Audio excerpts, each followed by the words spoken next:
You're listening to Two Chunks and a Hunk, a movie podcast where we give pumps and dumps.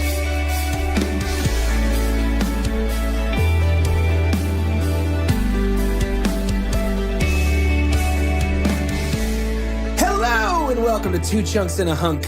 My name is Jordan Wonders, and this week I'm your hunk. Ooh. I'm Doge, and like their ship or their bodies, their written language has no forward or backward direction.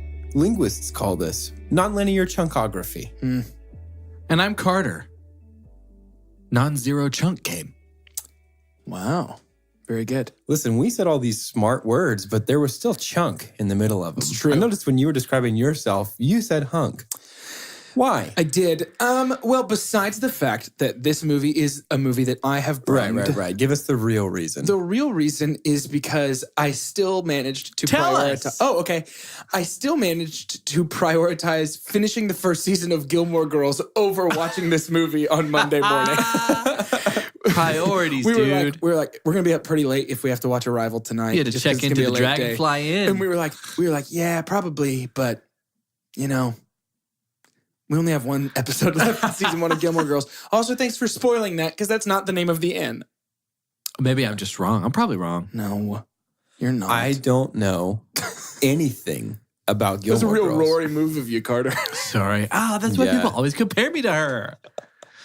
So if I had to guess, Gilmore Girls is about Yep. what it sounds like, maybe a group of high school seniors. You're out. Nope. No. Nope. And Hey, they're- there's a lot of Pop-Tarts, huh?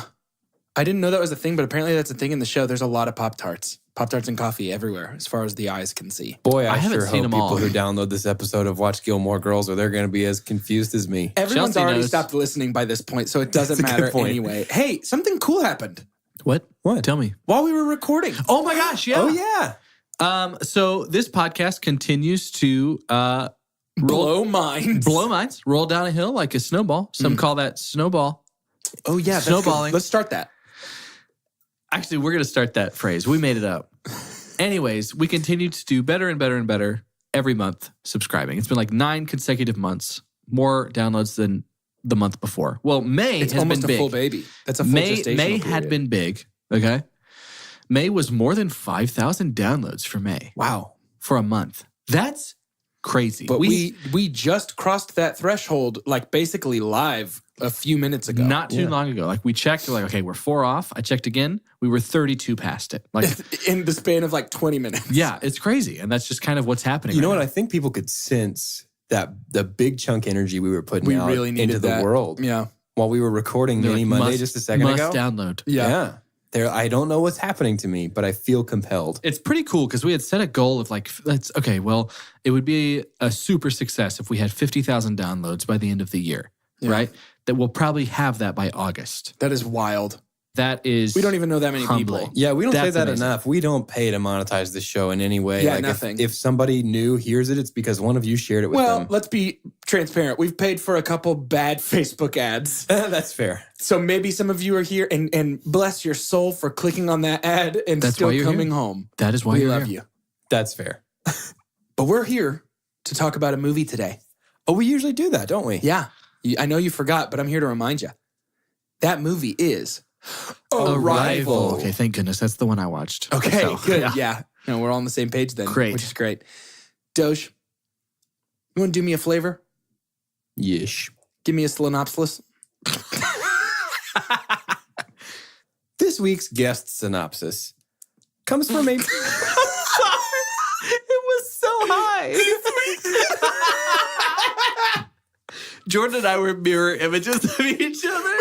We were. Oh, you guys do it by yourselves this week. You know what?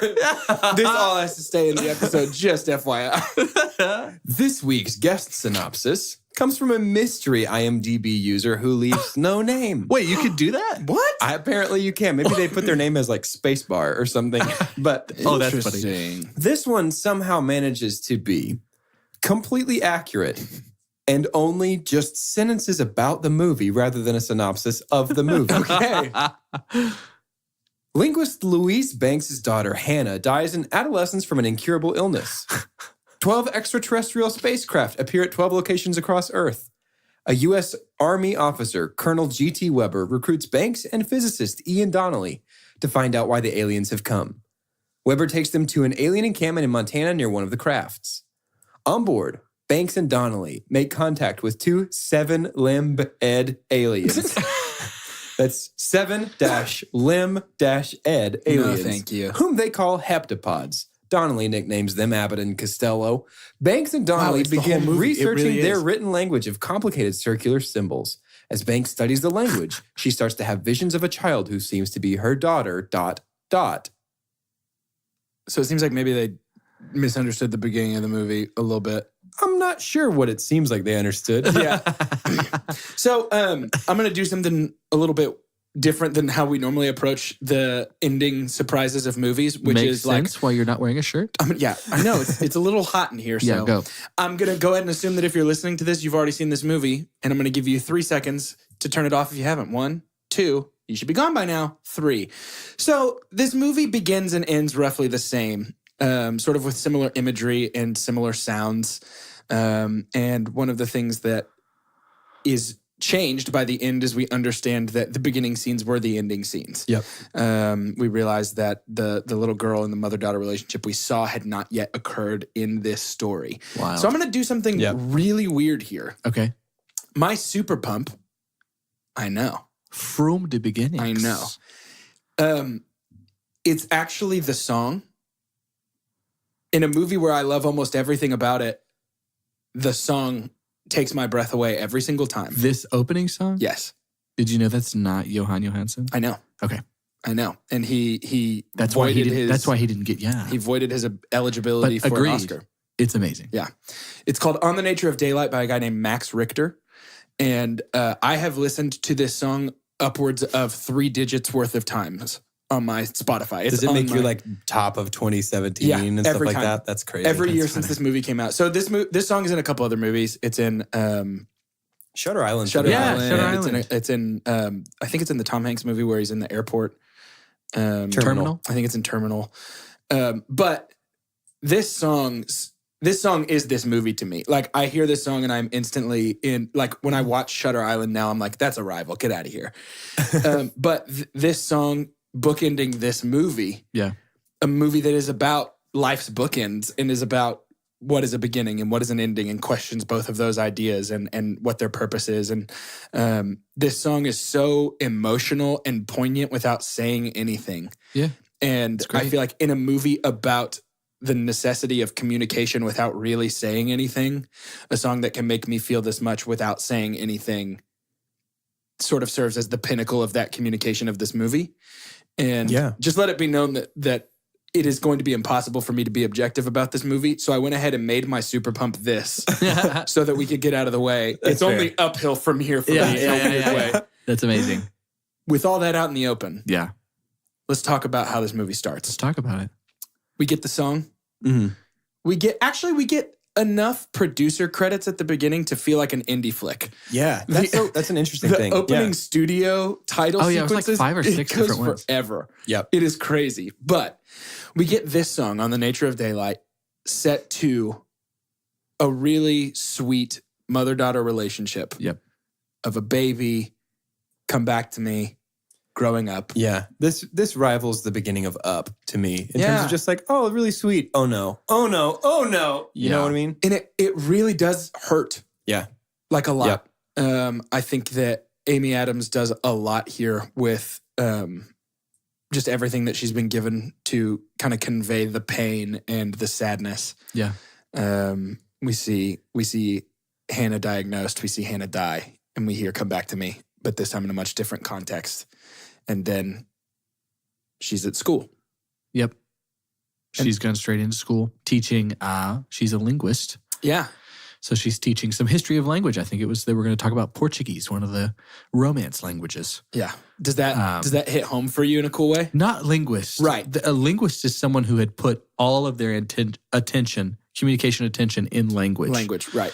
Whereas what I do is like more theory and stuff. But regardless, like, wow, this was already one of my favorite movies, but to now have the lens of being a communications professor. And what a fun, another connection outside of the last 3 being sci-fi movies, but that we have some professor protagonists in more than one movie. Yeah.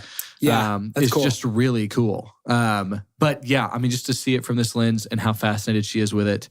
And yeah, it also took me straight to a place of, it's this massive thing that's happening in the world. It made me, how old was I? I was 12 again. No, I was 11. I hadn't turned 12 yet. And it was September 11th of 2001. And it was like a snack break. It was like this weird 30 minutes between courses or something where you would get like a snack.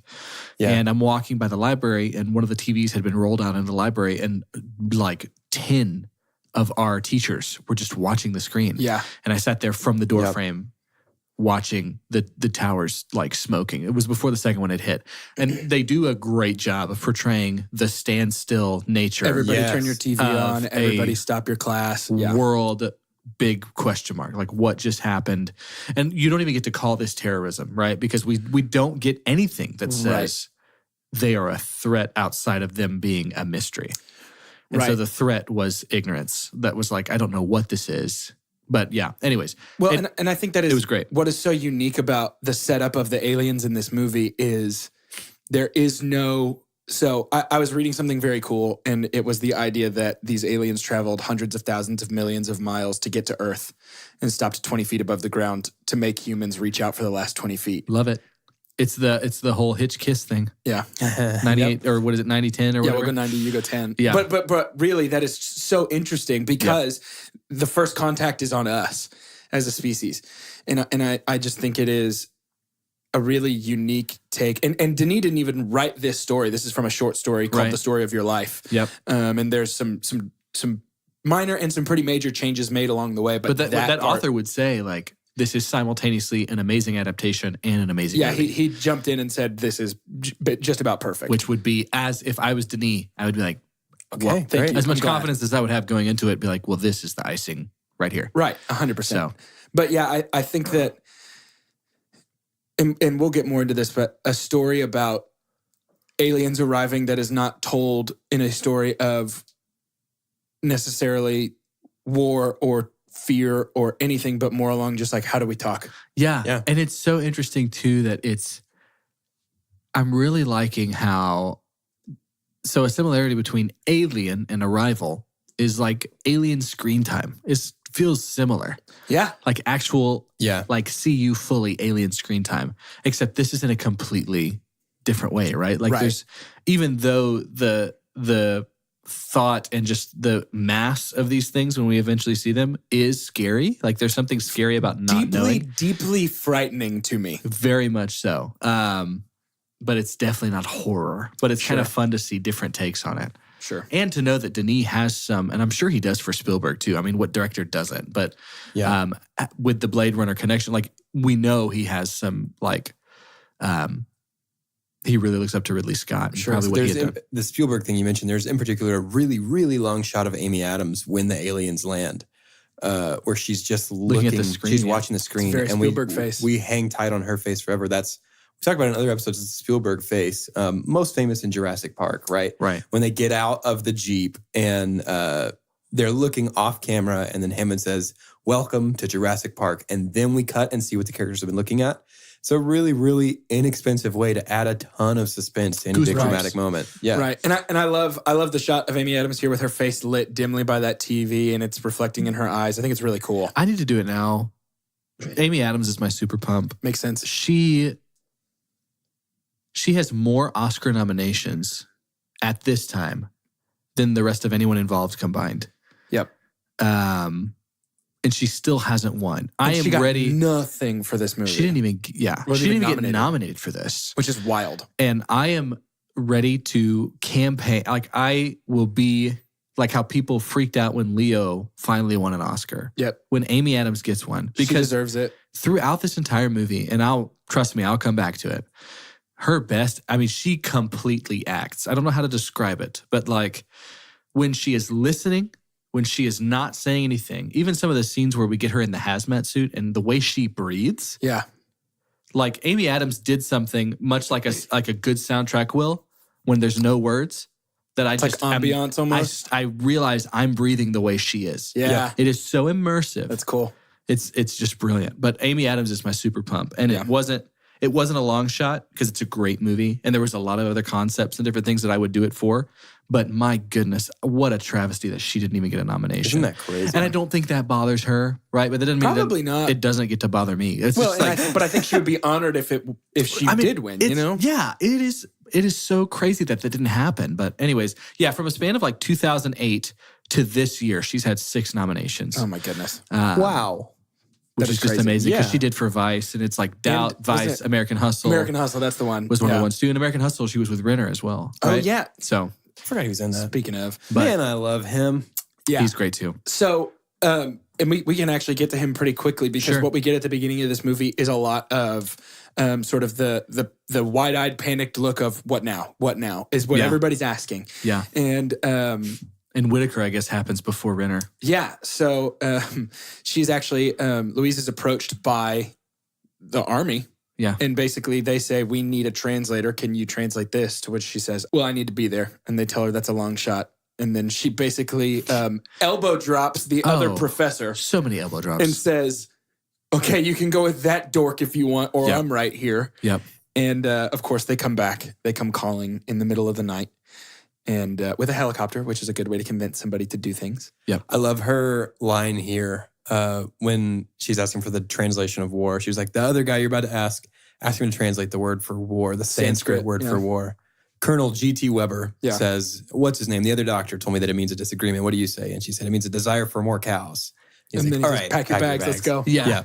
I love that. That little thing of like, and I think this movie does a great job of explaining the nuance of language in a way that is easy to Her understand. whiteboard but like, scene in particular, I think. I love that. I love that that's a recurring theme that we come back to. Yeah, I completely agree. I have, and this might be my worst super dump ever. And it's not because I'm like grasping for one, but it also is. So in this same year, Forrest Whitaker did another portrayal that kind of let me down because of who he is. But in the same year, he was in Rogue One. Okay. And That was cartoonish in comparison. it was cartoonish in comparison. Like, not for the movie in general. I'm just saying, like, for his role. Right. But even here, I didn't like it. Like, Oh, really? I think because I wanted more. It wasn't quite like Terrence Howard but this could just be a Denis thing. Like, I'm just going to put like the top people in every role. And maybe that's what he wanted, is for me to want more. Sure. This also might be the first one where I change my super dump because I might think of something else. But there was a couple things too. And again, it's really rude of me, especially in a place like America. Like, I wouldn't walk up to someone and be like, I don't like you because I can't tell what your accent is. Right. Right? That's rude. So maybe Right. I'm being rude right now, but I couldn't follow. It's supposed to be Boston. Woo.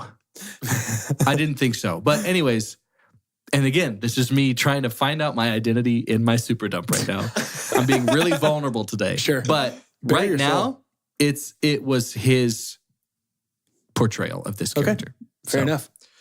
But regardless of whether you liked him or not, she liked him enough to hop up on that helicopter. That's right. And there's where we meet Ian Flim. No, that's Very Jurassic James Bond. Park right here too. Ian Donnelly. Donnelly? Donnelly. Every time there is an intro, like a meeting on a helicopter going into a wonderland, Jurassic Park. Dr. Ian with glasses, Yeah. right? Like I got 100% Jeff Goldblum vibe from Jurassic I think Park. it's fair. It was great. But we get some cool interaction with them, and we start to see sort of the way their dynamic is. Science versus language. Right. And they respect I but love don't that. understand. Love and it. I think that's cool. I love her quote of language is the first weapon drawn in warfare.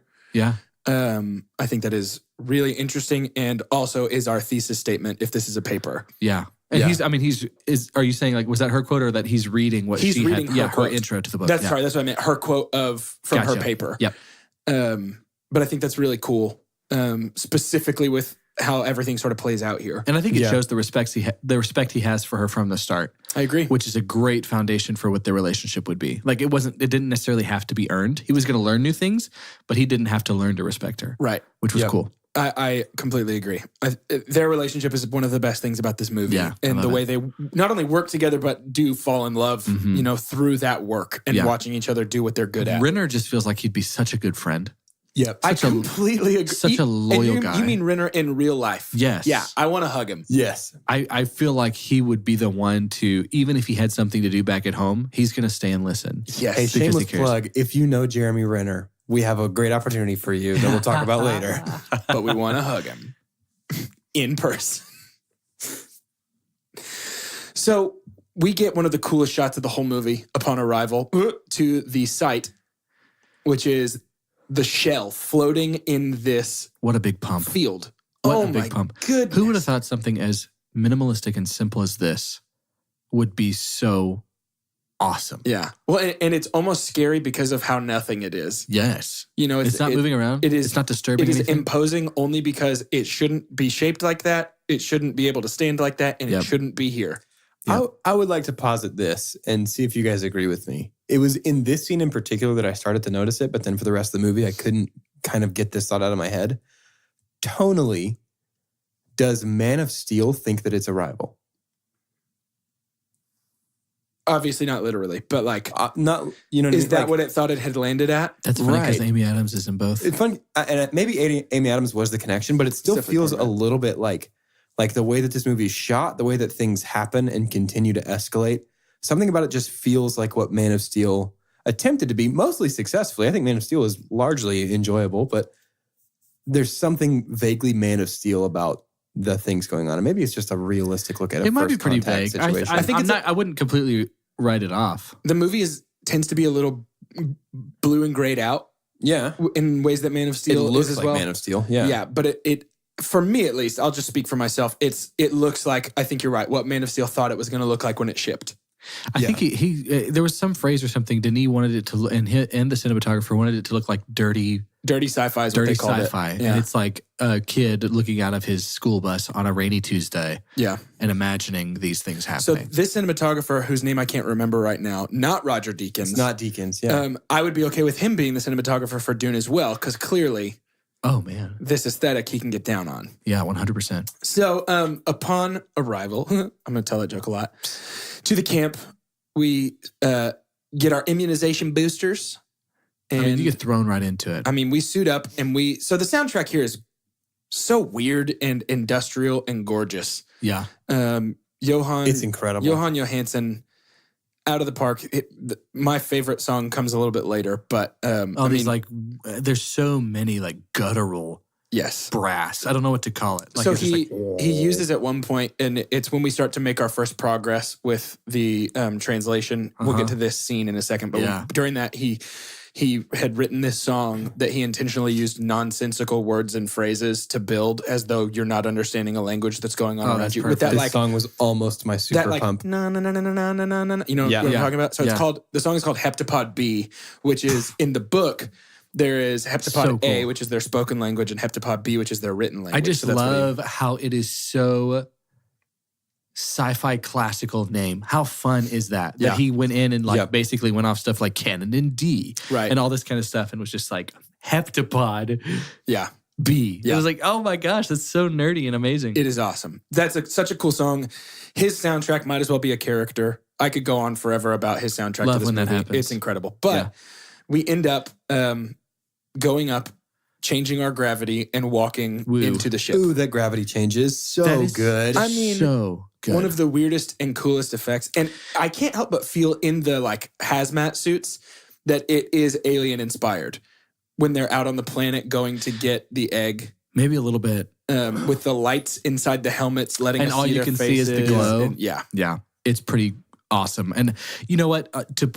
Point out the soundtrack again, and then even like the acting in general, it is so everything that is futuristic. Even the cloudy heptapod first looks is so not flashy that yes. I think they recognized flashiness didn't need to drive it.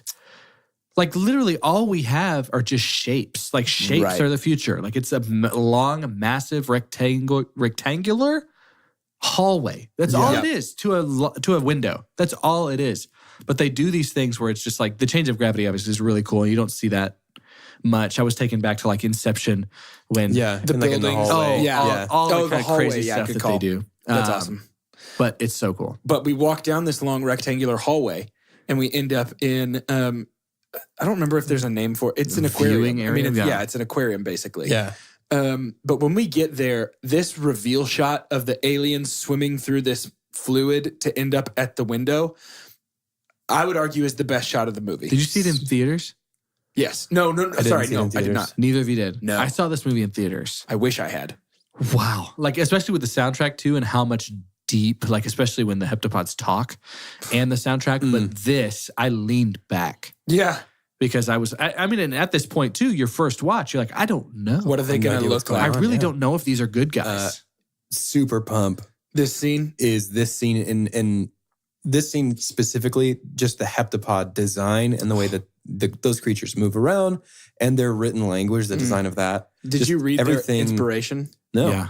for the heptapod shape? No. It was spiders, Yuck. the human hand, Yuck. blue whales, Yuck.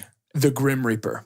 The Grim Reaper is when you get the kind of the head At the later. end, when yeah. you get, his idea The was hood looking. the Yuck. final reveal to look like you had been watching the bottom of the Grim Reaper the whole time. Wow. It's so cool. It's amazing. It's- Maybe it's my a favorite great- alien look. I'm a big sucker for cool creature design. I am too. Yeah. This is some of the coolest alien design I've ever it's seen. so cool. They're physically imposing to the point of almost being nauseating to me because Yes. of my fear of underwater animals. Yeah. And Oh, so yeah. like the way they like swim and are kind of squiddy and spidery, which are two things I don't love so Yeah, much. not a fan, And like, yeah. but I mean, it really at some points looks like a hand, like to the point of like knuckle muscles and everything. Well, and then they even give it kind of these deep, not like cavernous, but it looks like eye sockets at times Yeah. too. Yeah. Totally. I completely agree. And so this begins sort of the meat of our movie, which is the learning process, us from them and them from us. Who could have thought that And- there was going to be so much time dedicated to a learning process, but it would be so captivating. I know. And we're going to talk about that. But first, we got to take our hazmat suits off, Okay. shower off some of the potentially dangerous chemicals, and Yep. step into the time for shout announcements.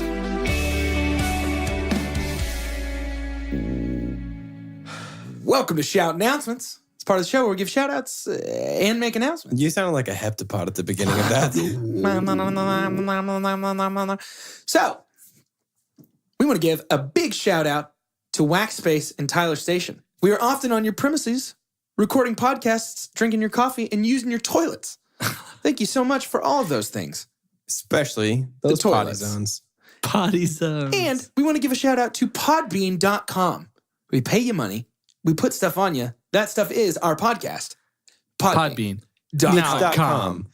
Want to give big chunky shout outs to Jordan Green and Colton Kingston for sending in pumps and dumps about Alien. Thank you. Our recording schedule's been a little bit off lately because we're busy bees and we Busy haven't been able bees. to do Buzz. our usual Friday times. Doesn't stop us from keeping on giving that content, though. You know Keep what it I'm on. We're never Keep it gonna, on. never Giving gonna that stop. content. We're never going to stop, and that's a threat. And then Story Shaped Life, want to give them a shout out again. That's Sam and Ben Larzabal. They are doing some fun stuff about the narratives that we create for each other. Episode 7, which Jordan's one of them, but he's I am. not on the podcast. He didn't. I'm not? Well, he No, made it I'm like pretty how sure I am. Doge made. Okay, so maybe you are. Like the random screams every now and then. If you listen to it backwards, because that's their right. podcast is a circle. From out in the hallway, you can hear me be like, I want to be included. So shout out to them. Go give them a listen, subscribe, download. But before you do that, because I'm not always on that podcast, I'm on this one. I need you true. to subscribe. Please. I need you to download. I Please. need you to rate. Please. I need you to review Please. for many reasons. And vomit. Yes. Sorry, I Or can't share. read that. I Share can't. was the hand share. motion I Thank you. tried to make. Yes. If you believe in love after love, you should share. If you believe in love after love. Feel something. So be sure and do that. Another first try. I'm here just tonight.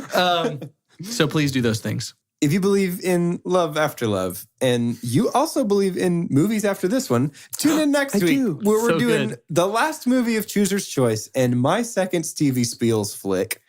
We're talking about E.T. the Yes. Extraterrestrial next Yay. week. Yes. Rounding out each of us, So round. unbeknownst to the others, picked a movie about first contact. Very different aliens. Yeah. Yeah. Very, very different supremely approaches Very to different aliens. Next week, we're going to be talking about E.T. and eating all the Reese's Pieces that we can. And We in this gotta case, have those on ET set. stands for everybody tune in. Oh. That was good, but it's my movie, so I want to say that. In this case, ET stands for everyone tune in. Oh, that's so clever. Very good Thanks. one. Speaking of clever things, we issued a challenge last week. Yep. And I can't We help did. but notice that I have not met Oprah or Ellen yet. Not yet. So we want to remind you, our goal is for our second birthday. That's October 10th of this year. Yes. We want to be famous. Famous. We want to have a celebrity onto our podcast to have and to hold for approximately 10 to an hour. And we need your help. Yeah, because our Rolodex is so Dry. much big. Oh, yeah. We that can't one make too. a choice ourselves. That So one we're just too. going to have to choose whatever scrub you know. Yeah. So practically how this works is if you know somebody who is even a little bit famous, we're talking all the way from Pete Delkus to Madonna. Pete Delkus is a DFW weatherman for those of you non-local Who folks. doesn't know who Pete Delkus is? Deep Elkus. We're talking about anywhere from Pete Delkus to Madonna. If you know anybody famous at all, we want to interview them and we want to talk with them about movies because that's something that we all have in common. It's true. So you will, if you love us, You painted yourself into a corner on that sentence. really did. Follow through. If you love us, you will Send us. email us the names of your famous that you know for us to know too. Please remember this and write that as like our tag. You will do a Email celebrity us the on name us. of your famous. And lastly, in the And social mostly. and mostly even in the social sphere, you may have already noticed we've put out a poll Mm-hmm. on our website, and that poll is going to help us decide what. It's going to help us decide what 6 movies will be a part of Summer of Love 2, Return to summer. Return to Summer. You've prepared something for Return to Summer, haven't you, for us to listen to? I have, and it starts right now. Last summer, we fell in love. This summer, prepare to fall in love all over again. Get ready for an all-new adventure with Carter. I love you. It's raining, and I love you so much. To ride tandem bicycles with Doge. I bought you this box of chocolates, but I dropped it off our bike. And to share a milkshake with Jordan. Please, my mother-in-law, just let me get inside and talk to her. It was a misunderstanding. In Summer of Love 2, Return to Summer. Wow. Wow, that's It's so gonna good. be really good. Totally Good the time. first time I've heard It's going to it. be a good time. Yeah, it's going to be brilliant. So anyway, vote on that. It'll close soon. So make sure you get all over it. Head on out to the... And now that I'm stuck Voting in this booth. prospector voice, we're going to go back to the show. And we're back. Back. So here is where we begin our climb to understanding one another. And it kind of begins with this whiteboard scene we mentioned earlier. Louise is frustrated with the Army's desire to sort of ramrod headfirst into Yep. communicating. And Louise is saying, you Yeah. don't even understand what that means. And she writes on this board, what is your purpose on here on Earth, right? Yeah. Or what is your purpose on Earth? Yep. And she starts to break down, okay, well, you know, they need to understand purpose and they need to understand the What's the royal question? you, Yeah, what like, is this like gonna mean? not Yeah. you specifically. We don't care about Bob Alien. We care about, you know, you guys as a whole and, you know, Earth is this planet. Why are you here? What are you doing? That means Yeah. they have to understand. And so it really begins to break down the nuances and struggle of her real job here, which is Yeah. to completely build a method of communication and relationship with these aliens and also make sure that they are safe. Yeah. And what's cool too is like it wasn't just the fact that she was smart and knew more about language than anyone else. It wasn't just that. And that played a huge role. Sure. But it was also the fact that she just had this gumption. Like she was just going to give it a shot. Well, And just go out like in a room full of men that had been there for much longer than Yes. she had. She's the first to actually be brave. and the first to be able to make any real progress of any kind. Quickly. And that's why Forrest Whitaker's character's like, okay, cool, fine, whatever. Right. And Do so what you need. that progress comes in this very next meeting where in trying to communicate in written language, she realizes it's hard to talk to somebody when you're wearing a hazmat suit. Well, we Yeah. all look the same to them. Right. There's no concept of individuality because we all look like these homogenous These orange orange blobs. blobs. Yeah, right Right. now it's just human. Yeah. Right. And I feel like this is actually a good time to talk about how cool the canary in the cage idea is. Yeah. It's It's great. what coal miners used to do to make sure the air quality was pure enough to breathe. Yep. If the canary died, time to get out. Did you know that actually, whenever they created Tweety Bird, they used Sylvester as an allegory for the dangers of mining coal? No. I made it up right now. Oh. Did you really? Yeah. It's crazy, but Have you ever played Balderdash? no, I haven't. Oh, you'd be amazing. You basically have to lie. Would I be amazing? You all would be amazing. Are you lying playing right now? Balderdash right now? Are you baldering my dash? You probably should just play and find out if it exists. Two Chunks game night? Sign me up. So here's where we get the first written language from the heptapods. And this is our first successful communication beyond point and, Yeah. you know?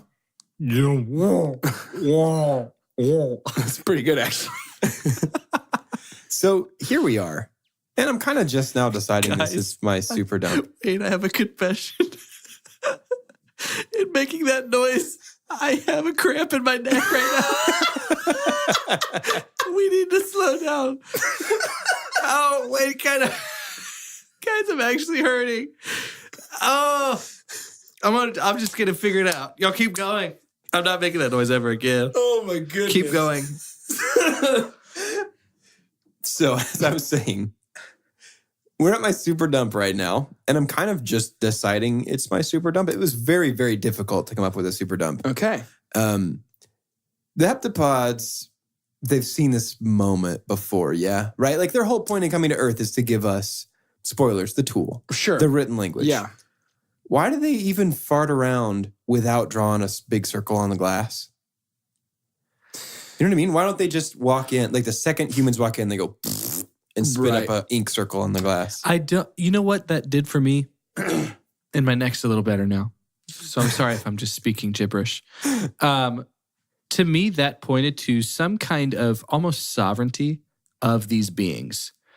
Because I think that's a question I ask myself a lot of like, why didn't God just show me this? Why didn't he just give me this right from the start? And there was something that I had to like figure out on my own. Yeah, maybe maybe we are And I don't want supposed to to get take into like that. some kind of like spiritual Well, I think there's precedent for it in the debate. movie of like they come and they land 20 feet above the earth and make humans reach the last 20 Right, feet. and they also Like, didn't have to split it into 12 parts. And there's like all these things that they Right. did to make it Yeah. harder. Well, because I think part of understanding their language and by that seeing time, as a stacked circle versus linear, right. I think part of understanding their language is understanding the need for their language. I mean, if they knew what was going to happen, maybe they were just waiting. For Louise. Yeah. Yeah, I agree. yeah, I mean, and hear me say, I agree with you guys, and I don't have a problem with that element in the slightest, but the rules say Well, and I'm also that not I saying, have to super dump, Yeah. and so I did. Sure, yeah. But yeah, I, I'm I also not really saying don't have that, a problem with yeah, that at all. I do think that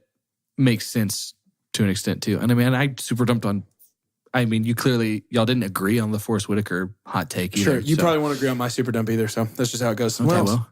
We're super dumping, and that's all that matters. That's true. Yep. Sometimes you just got to super dump. But this is where we start to get some of the coolest progress, and it's almost a training montage. Like it's almost a Karate Kid-esque Yeah. training montage. Right.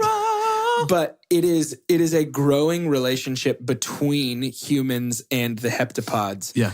while a growing fear between humans is happening at the same time. Yep. And so we get this juxtaposition of those in the know and those qualified are realizing how amazing this is, and that the heptapods seem to be mostly benevolent and interested in communication. Right. And those who are not in the know are fearful and taking drastic actions. Yep. The other nations of the UN cut off communication because they feel like that's what the aliens want from them. Well, and Go ahead. no, you go. I think you're going to say the same thing. I'm definitely not. Watch me.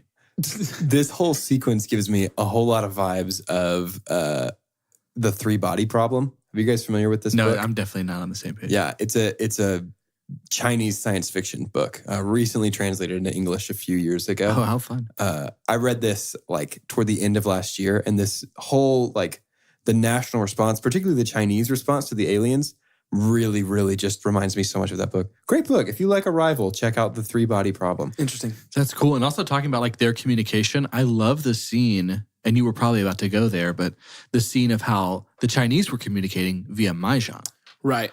which was like, oh my gosh, this is some of the best lines, if not the best lines in the Yes. whole movie. Big pump, almost my super pump.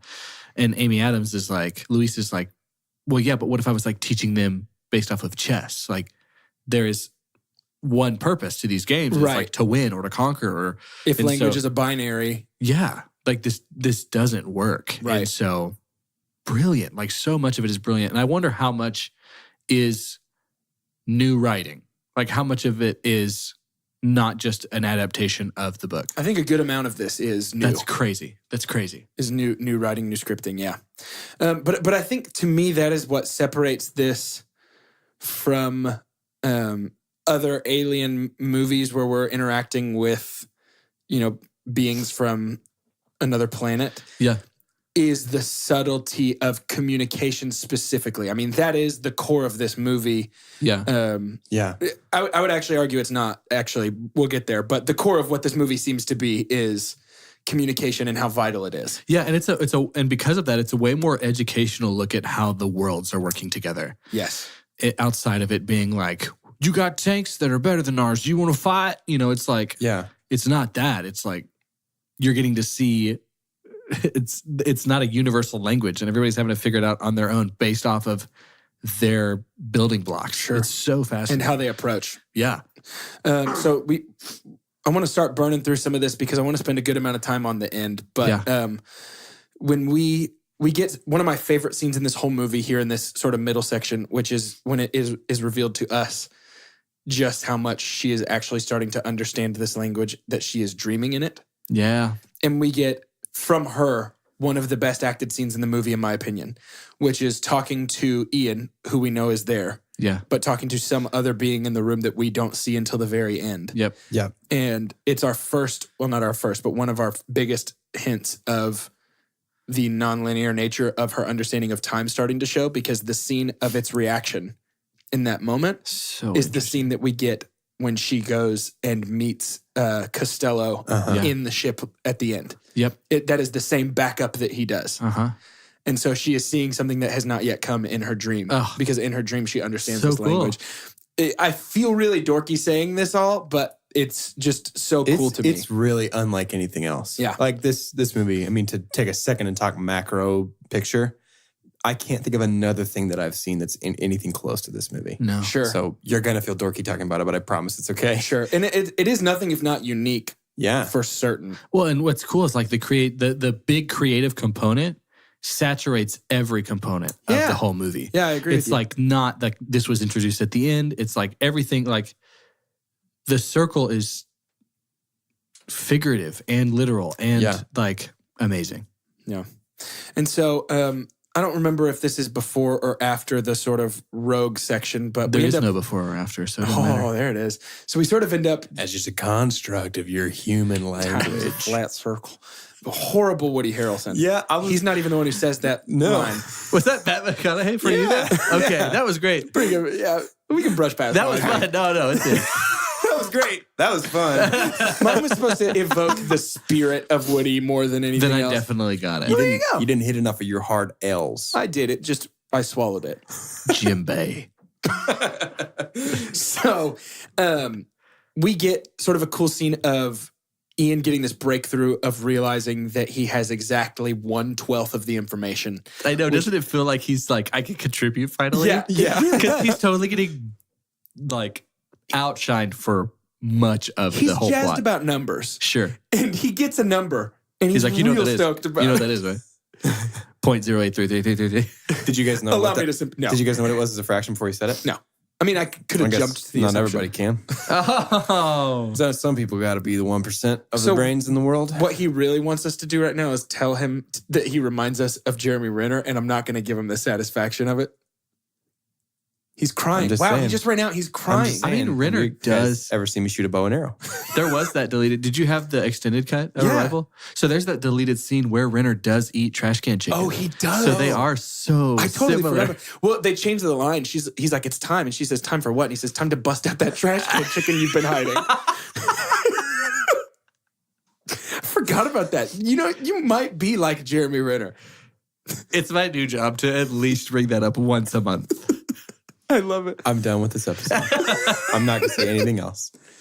So, What if you did it? And someone Just like is at no- the end is like, complete what's your silence. opinion on the movie, Doge? chirps. Well, that's it for today's episode. So, throughout this movie, we've seen the seeds being planted of these soldiers who are frustrated with their lot and confused as to what they're doing, confused as to why we're trusting Yeah. these aliens. But then, even more than that, they have allowed themselves to be influenced by outsiders who are confused and scared, understandably so. Yeah. And there is one soldier that we've seen pretty heavily involved. In fact, I think it's the guy who gives them their ID cards at the beginning. Yeah, I think it is. But he decides to make a pretty bold move and take matters into his own hands with the heptapod problem. Yep.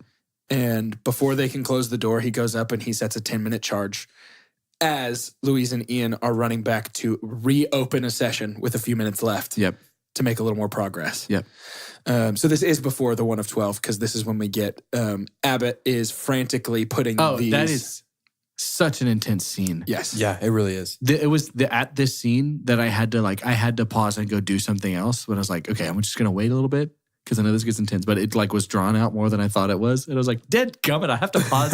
At such a bad point. It's like when you're watching awful time to like pause. the TV version of a movie you love, and you're like, this is where you put the commercial break Right. Yep. here. But yeah, So Abbott is frantically putting these circle letters, these, I don't know even well, remember and what then they called them. the massive one. I mean, the one that just does this cloud of them, like Yeah. so many. Yeah, And then he, I think Costello draws with Louise to make a letter herself as this clock is ticking down.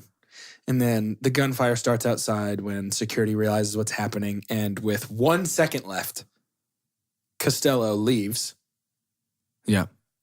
and Abbott kills the gravity in the room so that they fall to safety, sacrificing himself.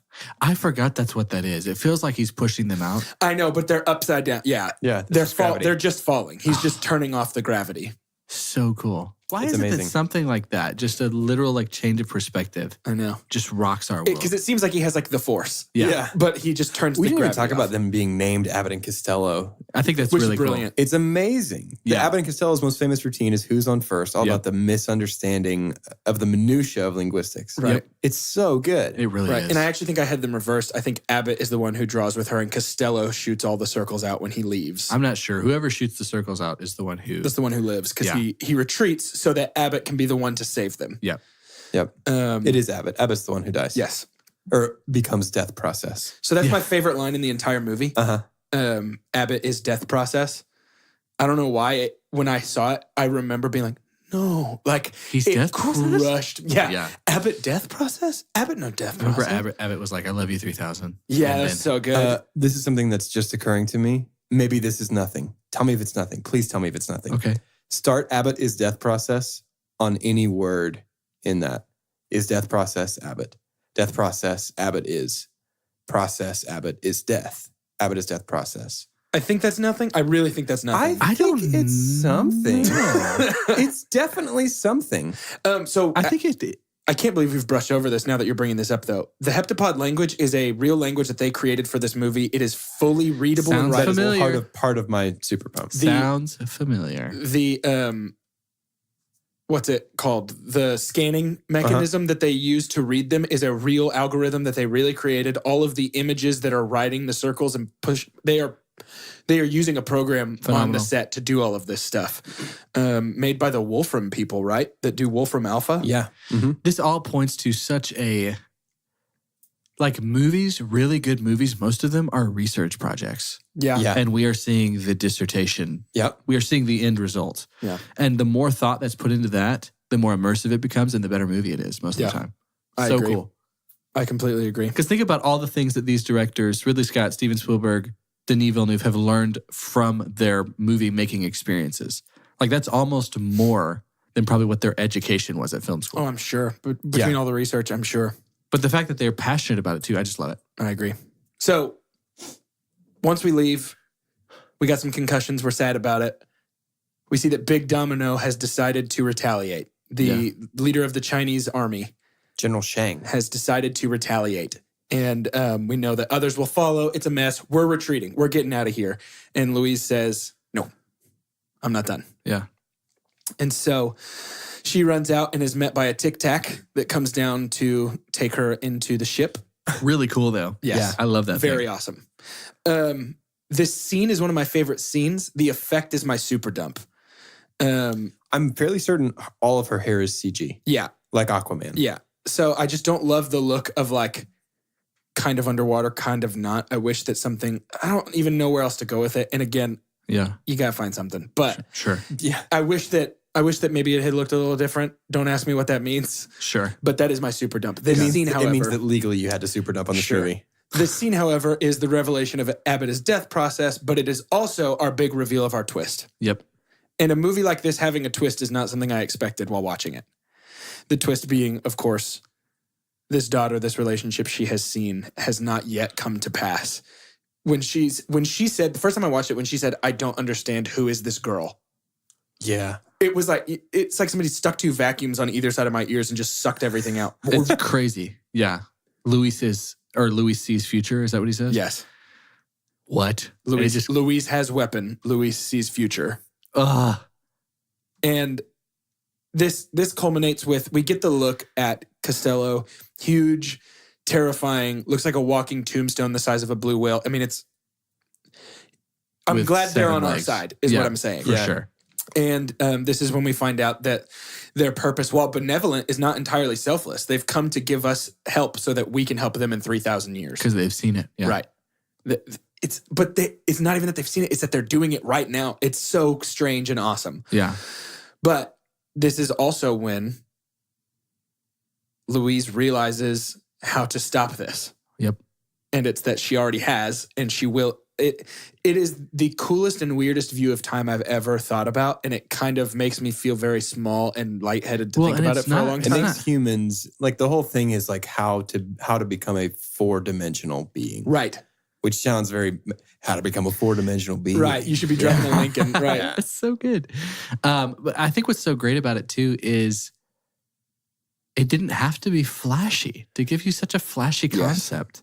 It was like they knew the writing. Denis is flexing his muscles. He knows the writing is so good that he only needs just a few.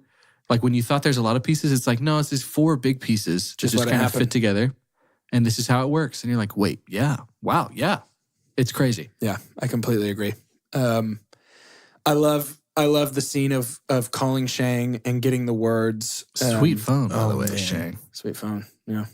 Gold. But the party telling the words, all of this to get everything fixed. Yeah. And then we go away. And that is chronologically the ending of our movie. Yeah. But I want to spend just a minute talking about, of course, now we know that Hannah has yet to be born. Yeah. And that if Hannah is born, she will die. I mentioned with Prisoners that Denis doesn't make a movie unless it's asking a question. Yeah. The question in this movie is, if you know something will turn out sad and painful, would you still do it if it was mostly good? Yes. And that's the question that causes Ian and Louise's future relationship to fall apart, yeah. is when he finds out you knew that us being together would result in Hannah, which would result in this pain, Yeah. and you still let it happen? Dude, I can't help but point back to this movie is so spiritual. Yeah, Whether it really he meant is. to or not. But like, I mean, I the reason I would say yes, and it's not trying to be like, because I'm brave and I can handle awful things. It's like, that's what my faith is built on. Sure.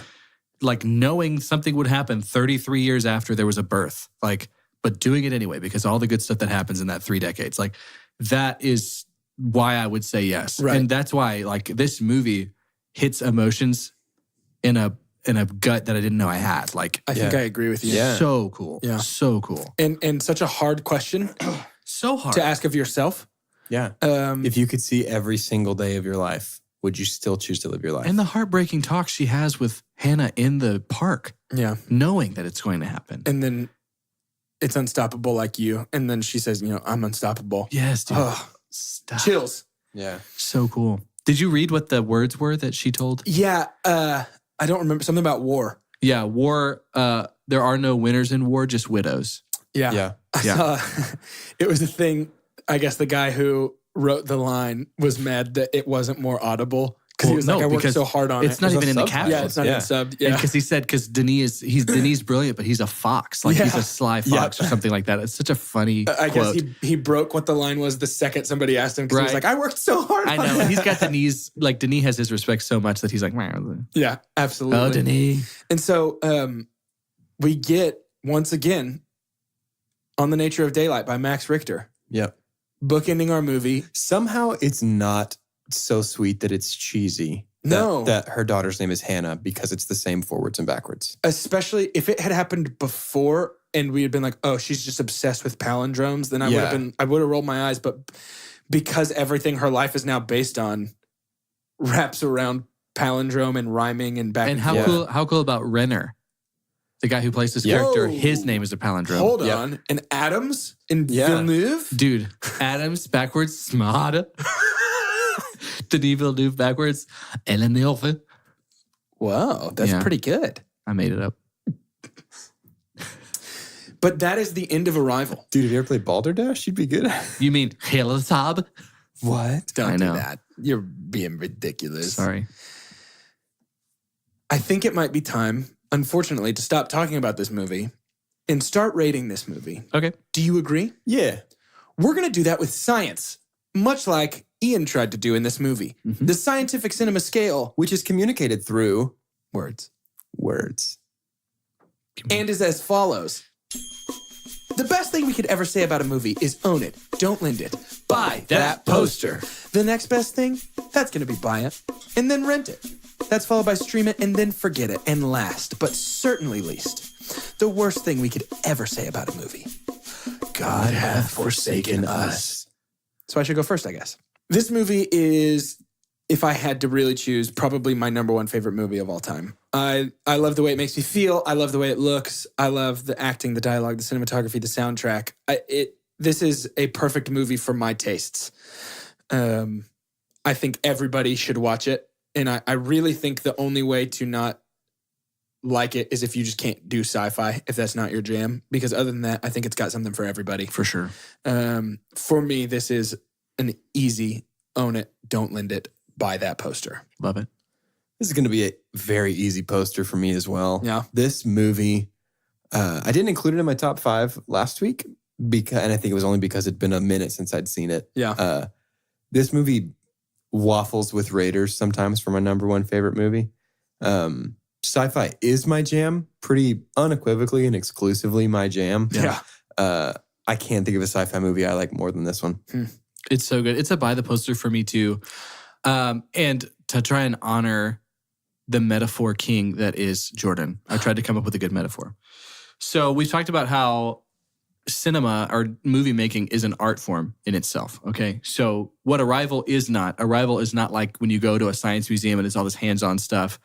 And there's all these like grubby kids touching everything. You're like, well, if you move like this, it follows you. Like this is I'm at the DMA or I'm at like a beautiful place that is simply art or modern art. There's a bench in front of a big portrait. And you're like, cool, there's a bench here. I need to focus on this more. I sit down and I look at it and I just ponder over it and I get lost in it. Yeah. And then finally I'm like, I think I get it, but I get it as it relates to me. And then I go home and I'm like, oh wait, no.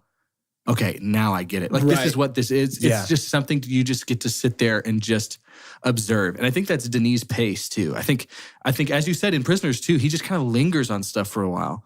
But where it was more uncomfortable in Prisoners, for here it was kind of like just beautiful. We didn't really talk about it, but the way the spaceships go back and become engulfed in cloud and fog, and so much about this was just gorgeous. And so it's a buy the poster for me too. And it's Awesome. this might be our most collectively loved movie that we've done. How does that make you feel, Jordan? As bringing Really it to the table, yeah, Really good. Yeah. Well, and like weirdly proud of Denis. Just like, Oh, my sure. boy.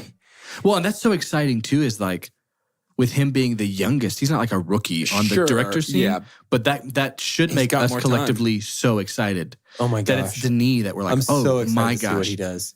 Denis fits alongside Damien Chazelle really nicely for me in terms of like these I love up and Chazelle. coming dudes who are just gonna absolutely crush it over the next 30 or 40 years. Yeah, I'm so excited. Well, and the weird thing about Denis is he's no longer, I would argue, up and coming. He's here. Yeah. He's here. He did Blade And Runner. like I think we might be witnessing the prime of his career in front of our eyes right now. We are in such a good, man, what a time to be alive. Like we are in such a good director, like time frame too, because almost every almost every genre has like this young, like Jordan Peele, completely. like all these guys that are just coming in and are amazing. Whoever is directing Hobbs and Shaw, him as well. Right. Yeah. Let's throw him on. Let's throw him in the sauce. Is it Justin Lin? I don't think so. Or is he doing Final Furious? Hot Wheels. Final Fury. He's doing Hot Wheels. Oh, he is. Wait, oh Isn't my he? gosh, I Isn't forgot. Aaron Paul in that? No, that's Aaron Paul is in that's- Need for Speed. Yeah, that's right. Yeah. Bad. Sorry, Denis, that it got to Hot Wheels, but Sorry, Denis. So please make sure that you vote in our poll for Summer of Love 2, Return to Summer. And check out our next week's episode over, E.T., the extraterrestrial. and boy, is it. And guys, he's so extra. he's so extra. oh, There it is. what a fun remake. If it's just like this over the top, It's an alien that's just like, I bought everybody cupcakes. just always taking selfies. To end today's episode, I'd like for us each to say our name and to mismatch one of our movie aliens with another one of our movies. For 2 Chunks and a Hunk, I'm Jordan. And I would love to see the xenomorph riding in the front basket of a bicycle. I'm Doge, and I would love to see E.T. just enormous in an aquarium, talking in his broken English, saying E.T. phone home a whole bunch, and them not understand him at all. And then I'm Carter. The only option left is so scary. I would love to see the heptapod coming out of the egg Absolutely not. to suck on John Hurt's face Hey, I would love to never see and that. impregnate him with the greatest horror the world has ever seen. I accidentally created the scariest movie ever. That's y'all's fault. That's what you left me with. Oh, that's so, imagine This is on you. imagine the reactor Wait a second. meltdown with the heptapod just... How many crew members were on that ship? An 7? alien. 7. He has 7 legs that all have that thing. He One- just gets one all leg their per. faces. Gets all of them at once. That's like a way shorter movie, though. Sorry, I'm getting a phone call. Ridley? Yeah, I can talk.